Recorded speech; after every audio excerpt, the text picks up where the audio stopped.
크게 아멘으로 화답합니다. 할렐루야. 따라 하시겠습니다. 예수를 힘입어 하나님께 감사하라. 오늘은 맥추감사 주일입니다. 맥추절은 이스라엘의 3대 절기 중 하나입니다. 보리를 거두고 나서 지키는 절기입니다. 3대 절기가 무엇입니까? 출애굽기 23장에 나옵니다. 무교절, 맥추절, 수장절입니다. 여기서 맥추절과 관계 있는 절기가 있습니다. 다름 아니라 유월절입니다. 왜 유월절과 관계가 있을까요? 유월절 후 7주 지난 50일째 지키는 절기가 맥추절이기 때문입니다. 그래서 맥추절을 다른 말로 77절, 오순절이라고 합니다. 오순은 50이라는 뜻이죠. 오순절.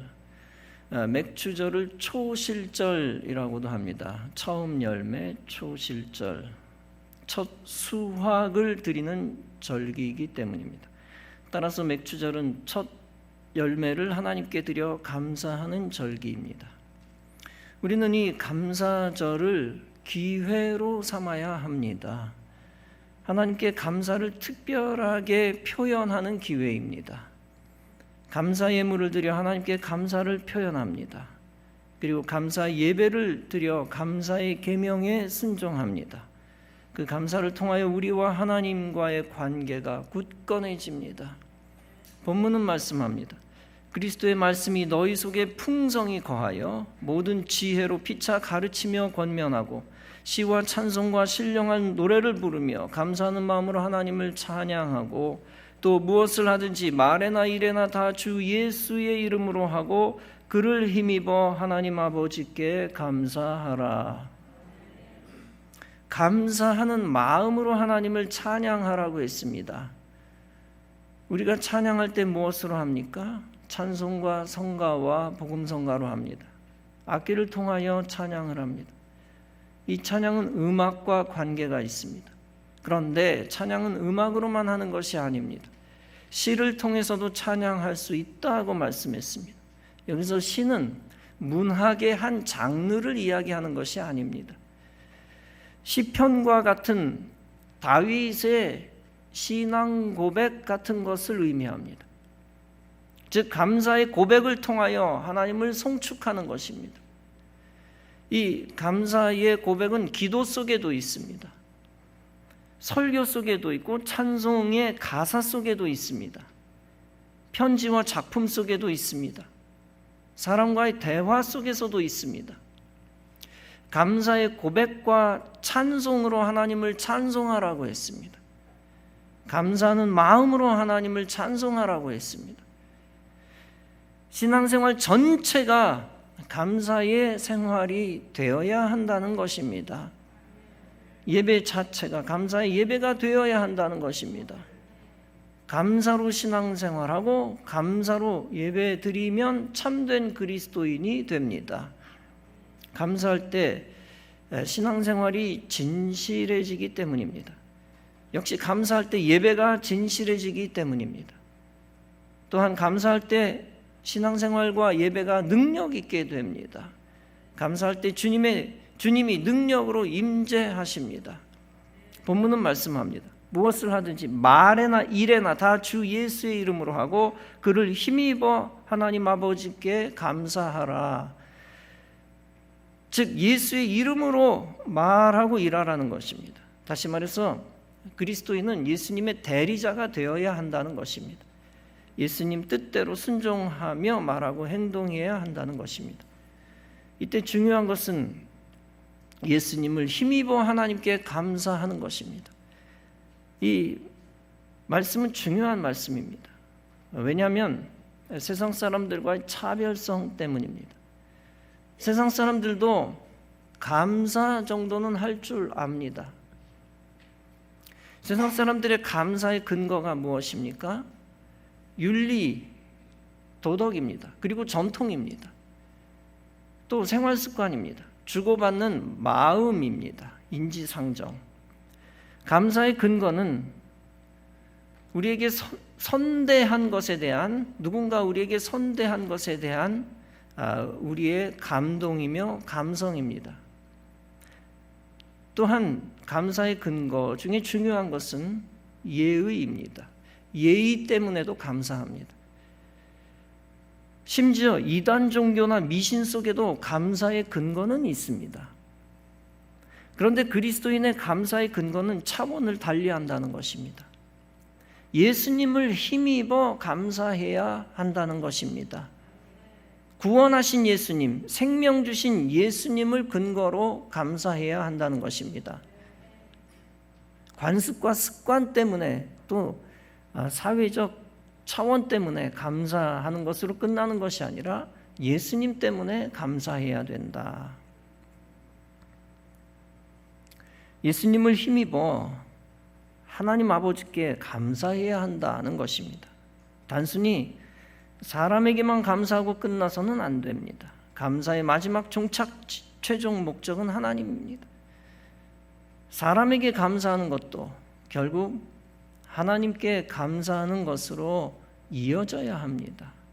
종교개혁에 큰 공헌을 세운 마틴 루터가 있습니다. 그는 감사를 신앙의 차원으로 격상시킵니다. 그는 다음과 같이 말합니다. 기독신자와 비기독신자를 구별하는 기준은 지나간 일을 감사할 줄 아느냐 모르느냐에 달려있다. 지나간 일이란 무엇입니까? 지나간 기쁜 일, 슬픈 일 다 포함됩니다. 기쁜 일을 회상하며 당연히 감사해야 합니다. 동시에 슬픈 일 속에서도 하나님의 섭리를 믿으며 감사해야 합니다.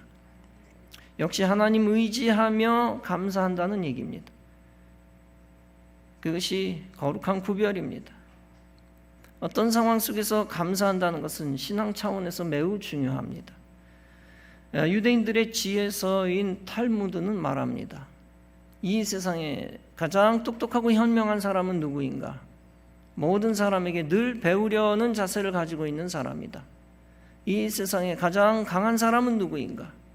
자기 자신을 이기는 사람이다. 이 세상에서 가장 부유한 사람은 누구인가? 자기가 가진 것에 만족하며 늘 감사하는 사람이다. 불신앙을 가진 사람들 보기에 감사의 근거는 부유함일 수도 있습니다. 그러나 기독교인들은 그런 차원에 머물러서는 안 됩니다. 기독교인의 감사의 근거는 부유함을 초월한 만족입니다. 오직 하나님만으로 만족하는 믿음입니다. 수준 높은 믿음, 즉 인간적인 불만이 없는 믿음입니다. 다윗은 시편 23편에서 말씀합니다. 여호와는 나의 목자시니 내게 부족함이 없으리로다. 나에게 모든 것이 사라진다 해도 하나님만이 남아 계시면 만족하겠다는 것입니다. 그것은 하나님을 의지하여 감사하는 참된 믿음입니다. 디모데후서 6장은 말씀합니다. 자족하는 마음이 있으면, 스스로 만족하는 자족하는 마음이 있으면 경건은 큰 이익이 되느니라. 자족하는 마음이 있을 때 경건이 진짜 경건이라는 얘기죠. 경건이 빛을 발한다는 얘기입니다. 유익하다는 얘기입니다. 자족하는 마음이 있어야 진정한 신앙생활이라는 얘기입니다. 경건은 자족하는 마음이 뿌리가 되어야 한다는 것입니다. 경건에 있어서 거룩한 신앙생활의 뿌리는 스스로 만족하는 마음이라는 것입니다. 만족하는 마음을 통한 감사라는 것입니다. 각자 많이 가지고 있든지 적게 가지고 있든지 불만이 없는 믿음입니다. 하나님 생각하며 하나님 바라보며 감사하는 믿음입니다. 사도 바울은 이미 예수님을 힘입어 하나님께 감사하고 있습니다. 빌립보서 4장에서 바울은 말합니다.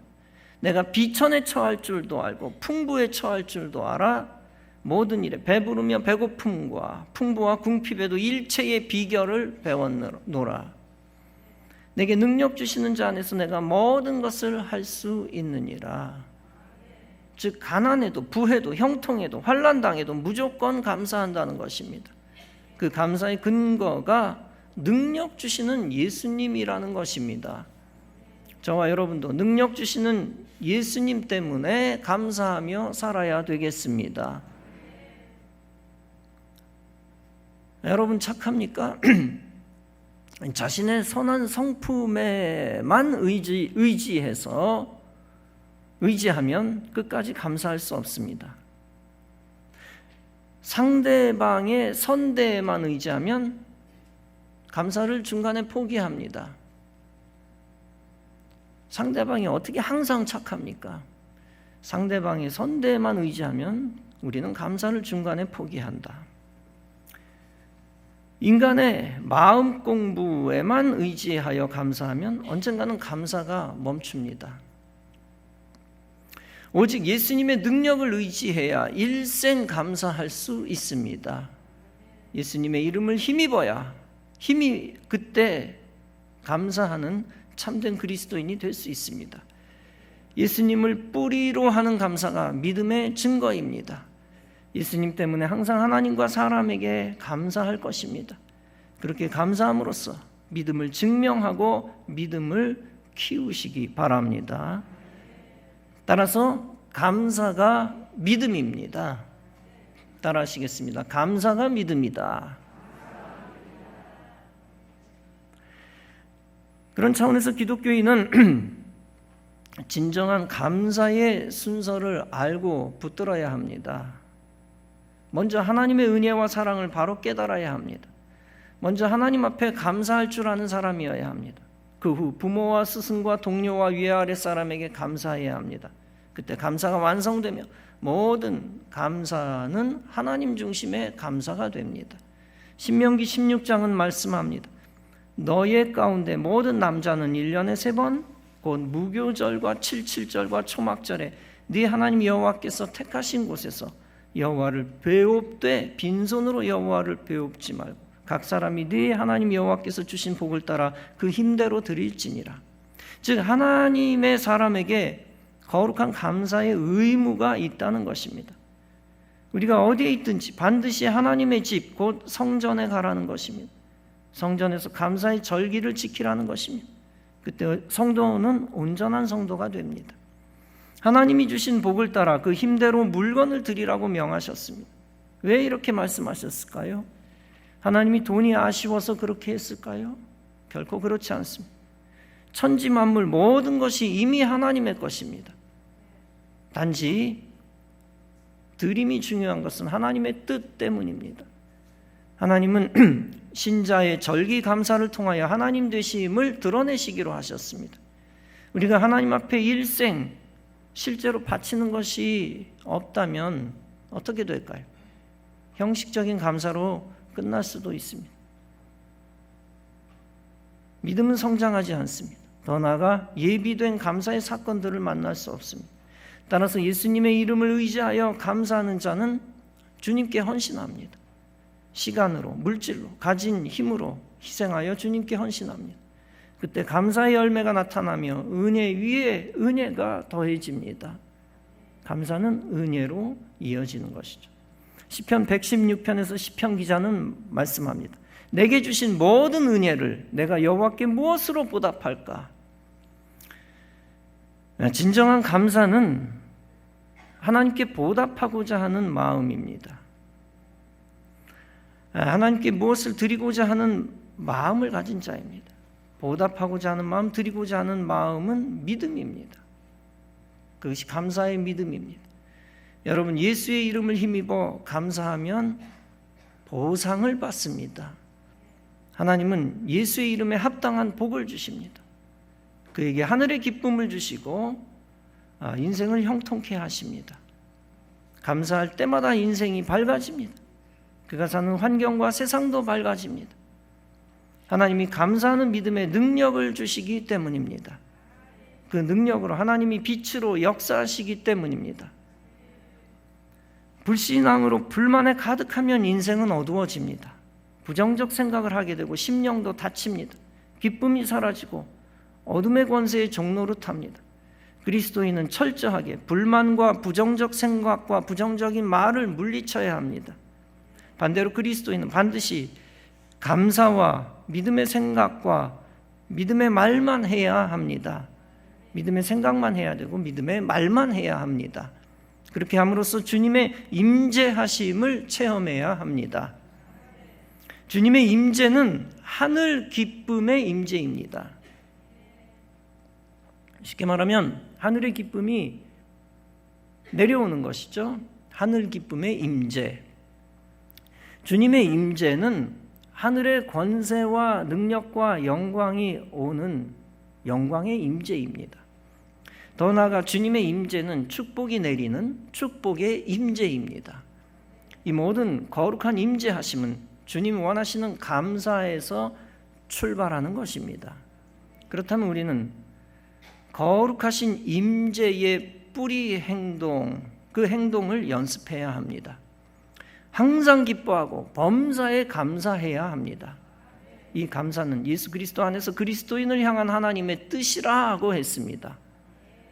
항상 감사하기 위해 연습이 필요합니다. 예수 안에서 만족하는 연습, 예수 안에서 감사하는 연습을 해야 합니다. 만나는 사람에게 항상 감사해야 합니다. 모든 것이 당신의 은혜입니다. 당신 때문에 잘 됐습니다. 이렇게 사람에게 끊임없이 감사하는 것입니다. 또한 내가 나 된 것은 하나님의 은혜입니다. 하나님이 하셨습니다. 이렇게 하나님에게 끊임없이 감사하는 것입니다. 우리의 삶의 과거와 현재와 미래가 다 감사의 내용이어야 합니다. 과거에 우리 교회와 함께 하시고 은혜 주신 하나님께 감사하시기 바랍니다. 오늘 우리 교회 세세하게 주시는 은혜의 사건에 감사하시기 바랍니다. 그리고 앞으로 성전 이전하여 성도들에게 복을 주실 하나님께 감사하시기 바랍니다. 생명과 같은 우리 교회를 주신 하나님께 감사할 때 우리의 삶에 하나님의 능력이 임할 것입니다. 사랑하는 성도 여러분, 여러분의 이웃에게 감사하시기 바랍니다. 우리의 성도에게 또 주의 종에게도 감사하시기 바랍니다. 여러분의 가족과 친척에게 감사하시기 바랍니다. 여러분이 만나는 모든 사람에게 감사하시기 바랍니다. 여러분이 만나지 못하더라도 멀리 있는 모든 사람에게 감사하시기 바랍니다. 감사의 대상을 떠올리며 감사할 것입니다. 우리가 원망하고 불평하면 마귀가 좋아합니다. 반대로 예수님의 이름으로 찬양하며 감사하며 마귀는 떠나갑니다. 그러므로 우리는 늘 하나님을 찬양하며 감사해야 합니다. 사울 왕이 악신에게 시달릴 때가 있었습니다. 그때 다윗이 찬양하자 악신이 사울에게서 물러갔습니다. 여러분, 왜 우환이 많고 싸움이 많고 크고 작은 문제가 생길까요? 다른 사람 탓하지 말고 환경 탓하지 마십시오. 영적인 차원에서 불만과 원망과 하나님을 대적하는 것이 문제입니다. 불신앙을 키우는 우리의 심령에서 자라나는 뿌리에 문제가 있는 것입니다. 사람을 원망하고 하나님을 원망하는 것이 근본 악의 뿌리입니다. 거기에서 축복이 떠나가고 거룩한 기쁨의 임재의 가능성이 사라집니다. 그러므로 우리는 저주의 쓴 뿌리가 우리 심령 가운데 둥지 틀지 않도록 해야 합니다. 불순종을 통한 근심의 줄기가 자라나지 않게 해야 합니다. 어떤 일이 있어도 성도는 항상 기뻐 찬양하고 감사해야 합니다. 그렇게 함으로써 악에서 떠나 불행의 쓴 뿌리를 물리쳐야 합니다. 그리고 감사의 믿음으로 행복의 뿌리를 깊이 내려야 합니다. 성도는 극도로 분에 차서 화내고 욕하는 것도 경계해야 합니다. 그렇게 하다가 미치기도 하고 돌이킬 수 없는 죽음의 씨를 심습니다. 반대로 어떤 상황 속에서 찬양하고 감사하면 하나님이 찾아오십니다. 하나님이 찾아오시면 하나님이 하늘 생명을 미리 주십니다. 그 하늘 생명으로 건강도 회복하고 영력도 얻고 축복의 사람이 됩니다. 유명한 설교가인 스펄전 목사님은 말씀했습니다. 우리에게 별빛을 주신 하나님께 감사하면 하나님께서 우리에게 달빛을 주실 것이요, 우리에게 달빛을 주신 하나님께 감사하면 하나님께서 우리에게 햇빛을 주실 것이요, 우리에게 햇빛을 주신 하나님께 감사하면 하나님께서 우리에게 햇빛도 소용없는 좋은 곳으로 인도하여 주실 것이요, 거기에는 하나님의 영원하신 빛이 밤낮으로 비칠 것입니다. 여러분, 원망은 생명과 복을 빼버리는 지름길입니다. 마이너스. 반대로 예수의 이름으로 감사하는 것은 생명과 복을 더하는 지름길입니다. 플러스. 미국에서 50만 부 이상 팔린 책이 있습니다. 모자에 제라늄 꽃을 꽂고 행복하게 살아라 라는 책입니다. 이 책의 저자인 바바라 존슨이 있었습니다. 그 여자는 남편과 4명의 아들을 둔 평범한 주부였습니다. 그러던 어느 날 그의 가정에 문제가 불어닥치기 시작했습니다. 집으로 귀가하던 남편이 교통사고 당해 식물인간이 되고 말았습니다. 설상가상으로 첫째 아들은 트럭 음주 운전자에 의해 목숨을 잃었습니다. 둘째 아들은 동성애에 빠져 집을 나갔습니다. 셋째 아들은 베트남 전쟁에 파견되어 18살의 어린 나이에 전사했습니다. 연속되는 불행으로 인해 그녀는 하나님을 원망하며 말합니다. 하나님, 어째서 내게는 불행만 다가옵니까? 야속한 세상과 자신의 처지를 비관하며 살았습니다. 이렇게 비참한 심정으로 지내던 어느 날 마음을 추스리고 결심합니다. 내가 이렇게 살아서는 안 되지. 더 이상 비관적으로 살아서는 안 되겠다. 이제부터 긍정적인 삶을 살자. 다시 하나님 앞에 나아가 기도했습니다. 하나님, 남은 생을 다 하나님께 맡기겠습니다. 하나님 감사합니다. 시간이 나는 대로 교회가 감사 기도를 드렸습니다. 그런데 놀랍게도 감사가 기적을 가져왔습니다. 식물인간이었던 남편이 다시 일어난 것입니다. 그 후 하나님의 은혜에 더욱 감사하며 결심합니다. 하나님께서 내게 생명을 주셨으니 나도 뭔가 좋은 일을 해야겠다. 그 여자는 자신보다 더 불행한 사람들을 찾아 나서기 시작했습니다. 당시 미국에는 베트남 전쟁이 있었죠. 거기에서 전사한 병사의 숫자가 50만 명이 넘는다고 합니다. 그러니 아들을 전쟁에서 잃은 부모의 심정이 어떻겠습니까? 그녀는 이런 슬픔에 찬 사람들을 찾아다니며 위로했습니다. 아들이 죽었다고 낙심하지 마십시오. 국가를 위해 큰일을 한 것입니다. 교통사고로 자식을 잃은 부모들에게도 편지를 쓰고 전화로 위로했습니다. 이들을 모아 함께 기도하고 그들을 위한 세미나도 개최했습니다. 뿐만 아니라 이런 이들을 도와주는 그룹을 만들고 선교회도 조직했습니다. 드디어 그녀는 유명한 여성계의 지도자가 됩니다. 재난을 당한 사람들에게 위로와 용기와 희망을 줍니다. 이런 엄청난 영향력을 발휘하기 시작했습니다. 그리고 훗날 동성애로 집 나갔던 둘째 아들이 돌아오게 되었습니다. 남은 생을 보람되게 사는 큰 축복까지 받았습니다. 만약 그녀가 절망하고 밤낮 원망과 불평 속에 살았다면 어떻게 되었을까요? 설명할 필요도 없이 더 비참하게 되었을 것입니다. 그러나 절망적인 상황 가운데서도 그 여자는 하나님께 감사했습니다. 그때 그의 인생에 하나님의 축복이 임재한 것입니다. 사랑하는 성도 여러분, 감사의 절기가 단순히 형식적인 절기가 되지 않기를 바랍니다. 이 절기를 통하여 여러분의 심령과 신앙생활에 혁명이 일어나기를 바랍니다. 인생 전체가 감사의 절기가 되기를 바랍니다. 일생 예수 안에서 감사하며 찬양하시기 바랍니다.